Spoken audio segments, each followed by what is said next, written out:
Hello everyone, Om Shanti. Welcome back to our show youth connect, जहां पर हम आपके सवाल लेते हैं और जवाब देने की कोशिश करते हैं। और हर बार की तरह आज भी हमारे साथ जुड़ी हैं Ritu ji. Welcome Ritu ji. Thank you. तो ऋतु जी, लास्ट टाइम हमने कॉन्फ्लिक्ट का एक क्वेश्चन लिया था, जहाँ पे एक सवाल ऐसा आया था कि इमोशनल कॉन्फ्लिक्ट्स को एड्रेस करना ज़रूरी होता है। तो आज का जो हमारा सवाल आया है वो भी इसी से रिलेटेड है कि ठीक है, कॉन्फ्लिक्ट है और हम चाहते हैं उसे रिजॉल्व करना, बात करना, लेकिन एक सामने वाला है, वो बात ही नहीं कर रहा, वो चाहते ही नहीं कि बात हो इस बारे में। वो कहते हैं, मतलब वो अंदर से ऐसा सोचते हैं शायद कि इसमें ज़रूरत नहीं है, लेकिन हम अगर ट्राई करते हैं, उसमें से एक पर्सन ट्राई कर रहा है कॉन्फ्लिक्ट को रिजॉल्व करने की, वो एफर्ट भी करता है, बट कुछ मिलता नहीं है क्योंकि दूसरा कोई रिस्पॉन्ड ही नहीं कर रहा जी। तो इस प्रॉब्लम को कैसे एड्रेस करेंगे जी? देखिए, कहीं ना कहीं हमें ये समझना होगा दैट आर वर्ल्ड है ना जी, इस वर्ल्ड में there were only cats and there were no dogs and there are no other animals. कैसे होता फिर ये वर्ल्ड? Boring right. अगर हम जू में जाते हैं, हम अलग अलग एनिमल्स को देखना चाहते हैं। अगर सोचिए पूरा जू एक ही एनिमल से भरा हुआ है, वो भी एंजॉय नॉट एट ऑल, हम जाएंगे ही नहीं। शायद एक को तो देख लिया, अब कितनी बार जाएं? Exactly, that would be the feeling है ना। उसी तरह से हमारे जब वर्ल्ड की हम बात करते हैं, ह्यूमन बीइंग्स की जब हम बात करते हैं, each person has their own personality right. There are some people who find एक सेंस ऑफ सोल्यूशन इनसाइड।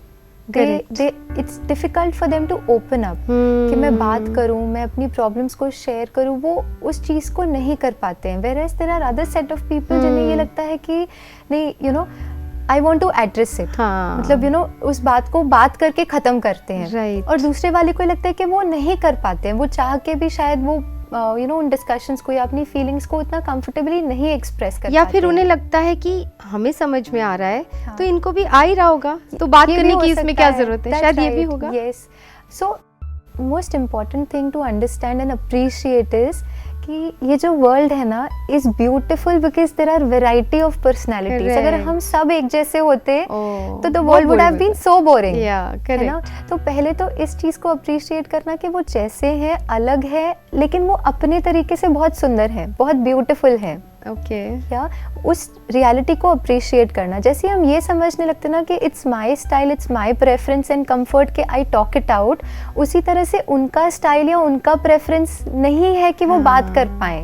और हम फिर उन्हें कितना भी प्रोब करें, वो कहीं ना कहीं वो और ही अपने शेल में चले जाते हैं, बिकॉज वो अपने कंफर्ट जोन से हम उनको थोड़ा सा बाहर निकालने की कोशिश कर रहे हैं। हमें लग रहा है वो गलत है, हमें लगता है वो गलत है, हाँ, और उन्हें लगता है हम गलत हैं। वो भी हो सकता है, that could also be the case and that may not even be the case. It may just be that we want to talk it out and the other person is not really willing to talk. वो बात नहीं, वो expressive ही नहीं है अपनी, मतलब उनकी personality शायद ऐसी है कि वो अपनी फीलिंग्स को उतना कंफर्टेबली एक्सप्रेस नहीं भी कर पाते होंगे, या उस चीज़ को लेकर आने के लिए वो कैसा फील कर रहे, क्या महसूस कर पाते हैं, वो एक्सप्लेन ही नहीं कर पाते हैं। बट देन ठीक है, I agree with whatever you just said कि होते हैं different personalities, okay, but having said that, क्या डिफिकल्ट नहीं हो जाता फिर ऐसा रिश्ता निभाना जहाँ पे एक है, one of the person is just ready, expressive, ready to talk it out, because वो बिलीव करता है कि कॉन्वर्सेशन से बात बनेगी, हाँ, बात बन जाएगी, और दूसरा है जो बिल्कुल ही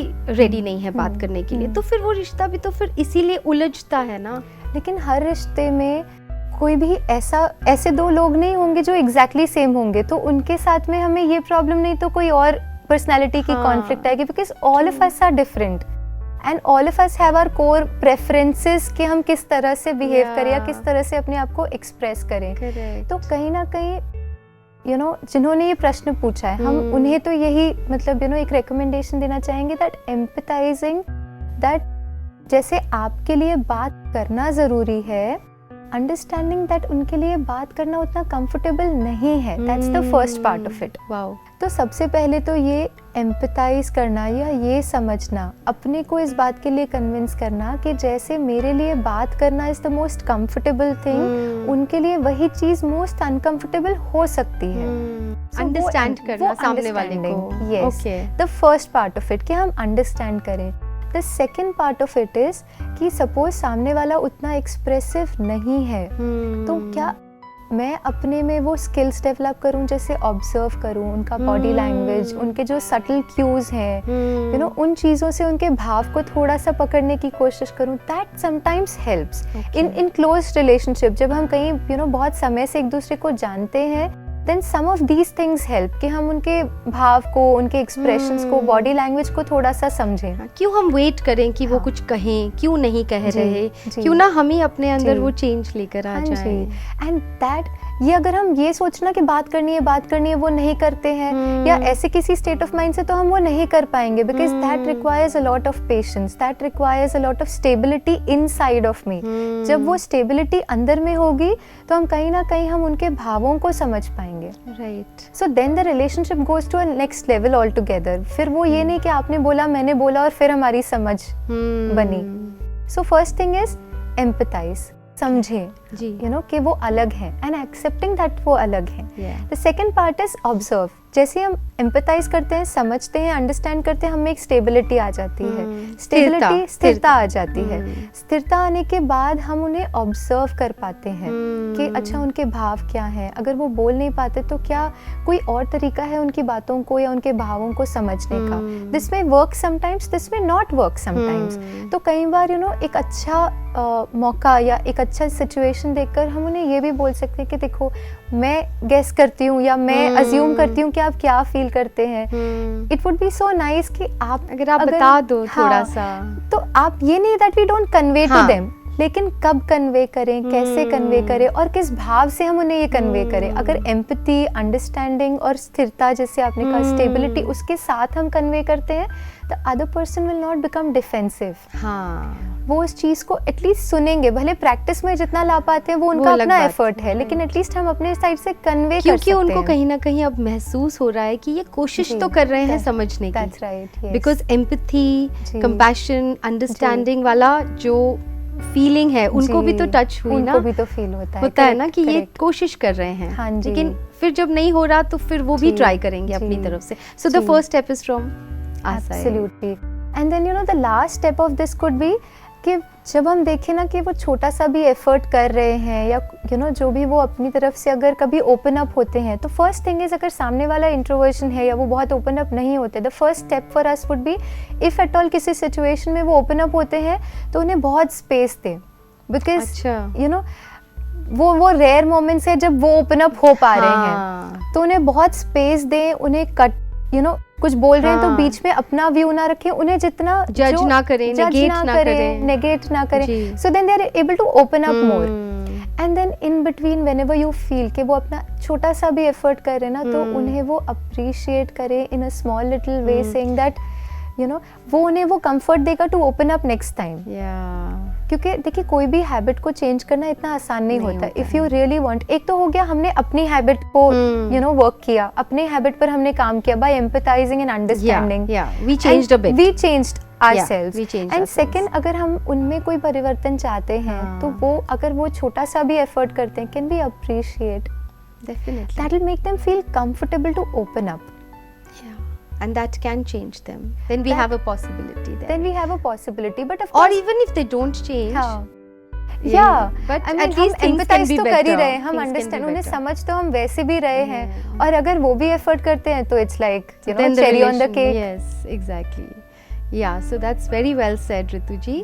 But this requires a little work with our own self, of becoming a little more patient, of not reacting जल्दबाजी में कि क्यों नहीं बोलते हैं, you know that acceptance ना, मुझे लगता है acceptance सबसे beautiful quality है ना.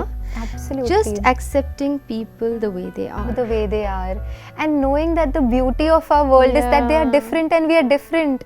What if all of us were same? The life would have been so boring. Really, it would be really boring. That's right. तो ये समझना कि you know जिंदगी की ब्यूटी ही कलरफुल कलर है. हाँ, अगर सोचिए पूरी पेंटिंग एक ही कलर की हो बहुत, तो हम कभी देखें भी ना शायद. बिल्कुल. It has to be colorful. So this is all it is, ना? These are colors. These are colors. Colors of our personalities. Yes. You know, जो हमारे जीवन की जो पेंटिंग है उसको इतना सुंदर बनाते हैं कि उनके रंग अलग है, हमारे रंग अलग हैं.